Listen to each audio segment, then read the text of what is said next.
Good morning, students. This is me, Pooja Singh. I am your subject teacher and my subject is Hindi.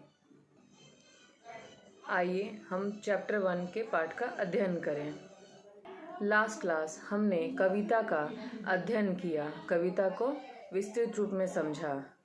आज हम कविता के शब्दार्थ से उसके प्रश्नों के उत्तर का अध्ययन करेंगे। आइए बच्चों, हम कविता के शब्दार्थ का अध्ययन करते हैं। फर्स्ट, लघु। लघु का अर्थ छोटी।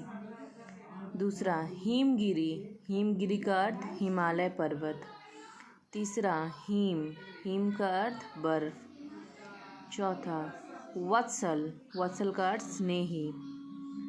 5, अंशतल। अंशतल का अर्थ हृदय। 6, अविरल। अविरल का अर्थ लगातार। नेक्स्ट, सरिता। सरिता का अर्थ नदी। नेक्स्ट, विमल। विमल का अर्थ है स्वच्छ। 9, श्रृंखला। पर्वतों की कतारें। नेक्स्ट, जननी। जननी का अर्थ माता। एंड लास्ट, करुणा। करुणा का अर्थ दया है। आइए बच्चों, हम कविता के मौखिक प्रश्नों का अध्ययन करेंगे। निम्नलिखित प्रश्नों के उत्तर बताइए। क, इस कविता में कवि ने किसका वर्णन किया है?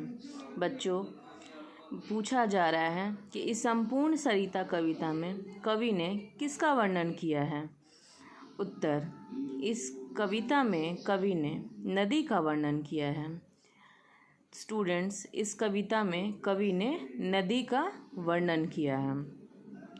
ख, कविता ने नदी के जल की क्या क्या विशेषताएं बताई है? कवि ने नदी के जल की निम्न विशेषताएं बताई है।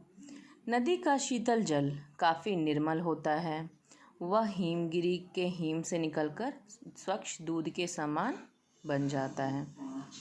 तो बच्चों, जैसा कि पूछा जा रहा है, कवि ने नदी के जल की क्या क्या विशेषताएं बताई हैं, तो इसका उत्तर है कवि ने नदी के जल की निम्न विशेषताएं बताई हैं। नदी का शीतल जल काफ़ी निर्मल होता है, स्वच्छ होता है। हिमगिरी के ऊंचे ऊंचे पर्वतों से निकलकर भी वह दूध के समान रहता है।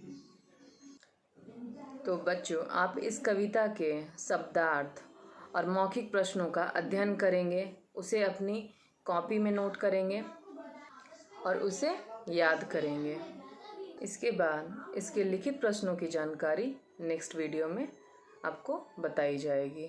तब तक घरों में रहिए। Stay home, stay safe.